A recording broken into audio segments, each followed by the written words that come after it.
Well, folks, hanging out here in the bush a little bit, enjoying this knife, and I'm really excited to talk to you about this blade. What we're looking at here today is the American knife company Denali. Now, the Denali is a really interesting design. You know, you have this very large kind of chopper idea in the sense that it's over 8 inches, and when you think of that size, you usually think of like a heavier chopping knife.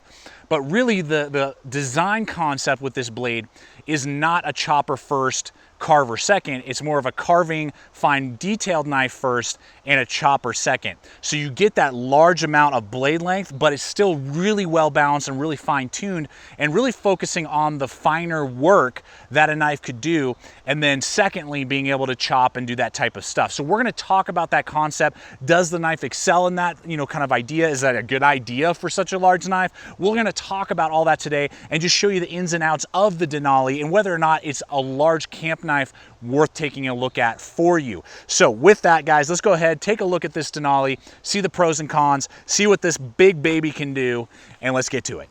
All right, blade.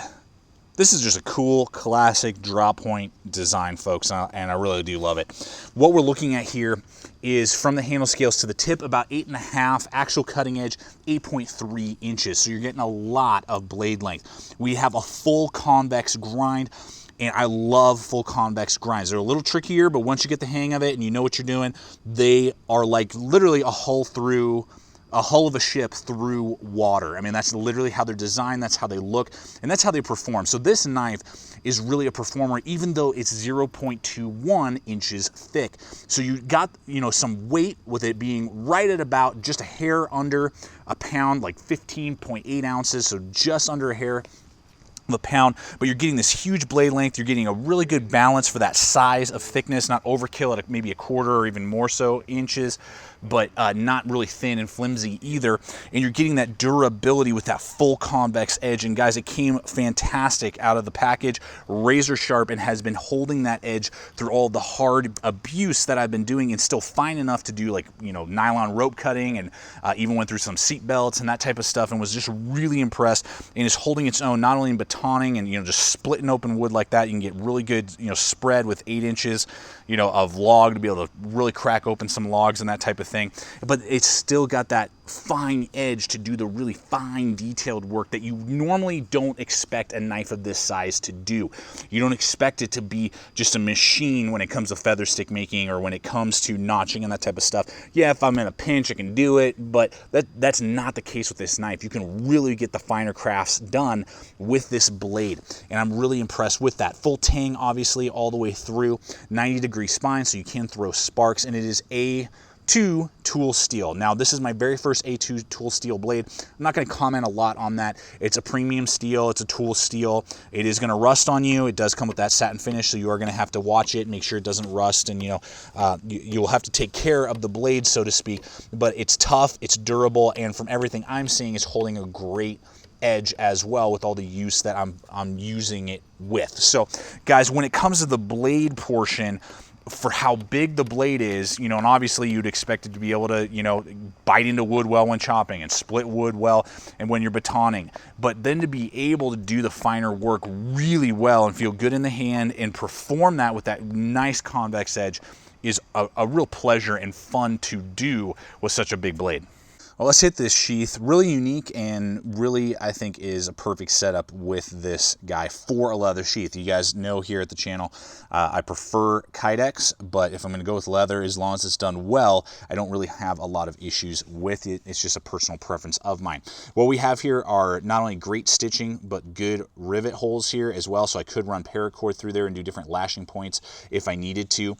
No drainage hole to speak of, so just kind of keep that into consideration. On the back here, we have this lashing point here for your belt. These holes, I've tried to mess with them. I don't see how you could run anything through those holes, so I'm not quite sure what the deal is with that. I've really worked with it, and I don't have access to them when I try and kind of get underneath there. So just take that into consideration. But good wide belt attachment there. Again, good stitching. And as you can see, it's definitely deep in there. You're not going to, this isn't designed as a tactical knife or anything, so you're definitely going to have to pull it out and then re-grab a couple times as you pull, but it's extremely snug in there. Nice and quiet, no rattle. It's not going to come out. I'm turning it upside down, and that's helped by not only the friction around the guard here, but also by a giant earth magnet in here. This has an earth magnet to hold the blade in place, which is really cool. So you pull the blade out, you can use it, and it is ambidextrous. I can put it in there the opposite way, fits in exactly the same way. So very cool setup for a leather sheath, really no complaints for what you're getting, and it is an ambidextrous sheath for you lefties out there, which is really cool. All right, folks, handle. This is where a lot of the cool factor as well as how it's performing factor comes into play. Now, we're looking at micarta handle scales. You can get lots of different handle scale options, and that's where a lot of the price differentiation can come in. Wood handle scales, G10, micarta, colors, flavors will determine the price point. Now, the handle scales are high polished, so there's not a lot of like clothy feel to them. They're pretty slick, like really nice machine G10 or, you know, high polished micarta. So that is something to consider when you are looking at this knife. Really nice and slick, but every single angle, all the, you know, portions are really nice and rounded. They just did a really good job machining the heck out of that thing. Gives it not only a good color, but just a really good feel in the hand. Pinned in handle scales. The handle scales themselves are going to be from front to back. The scales, just the scales, 4.75, 4.8, right around there. And then the thickness on the handle is going to be 0.92, so almost an inch thick, which really makes it fill out your hand well. As you guys who have been following the channel, you know I have large size glove hands. I share that with you so that you kind of get a feel for, oh, okay, that's about how, you know, a hand size is, you know, when you're sitting there looking at the blade. And the balance on this knife is superb. At just right in front of the finger choil basically is where the balance point is.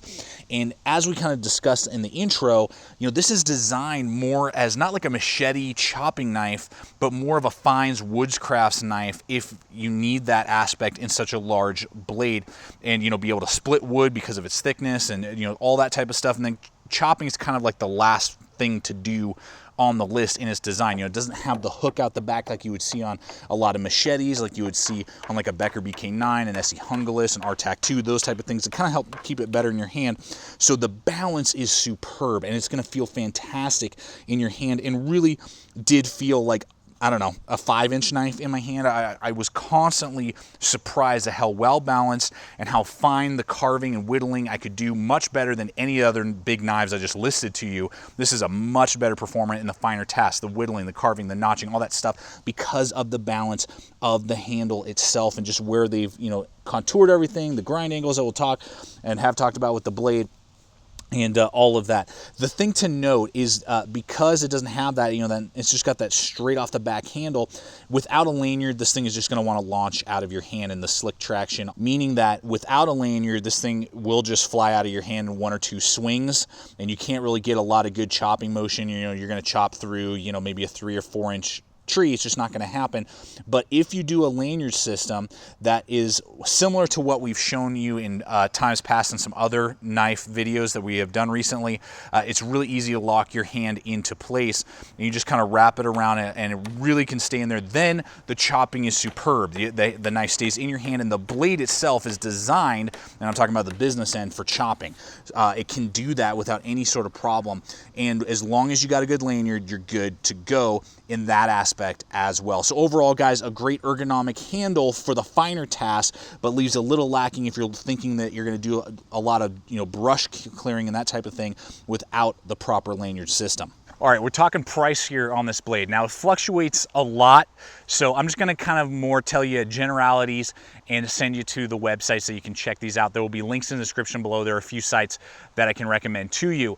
But you're looking at, on average, anywhere, depending on handle scale, design, and some other stuff, from about $240 to $270 is kind of the ballpark that I've seen. Now, for that price and for the fit and finish, and when you begin to look at other knives with A2 steel and the size that we're talking about, that's pretty down the middle. You know, it's not a screaming deal by any means, but you're not, you know, getting ripped off either. So I think that that's a great kind of middle of the road price point for an over 8-inch knife with the leather sheath, USA made, A2 tool steel, and lots of color combinations on the handle scales. So again, links will be below where you guys can go check those out on a few different websites, and you can just kind of pick and choose and see what color combinations or what price points match your budget if this blade is connecting with you on that level. Well, folks, time to bring this video to a close, give you my final thoughts on the Denali and its concept, because the concept's very different and unique and not usually what I think of when we're talking about a knife of this size.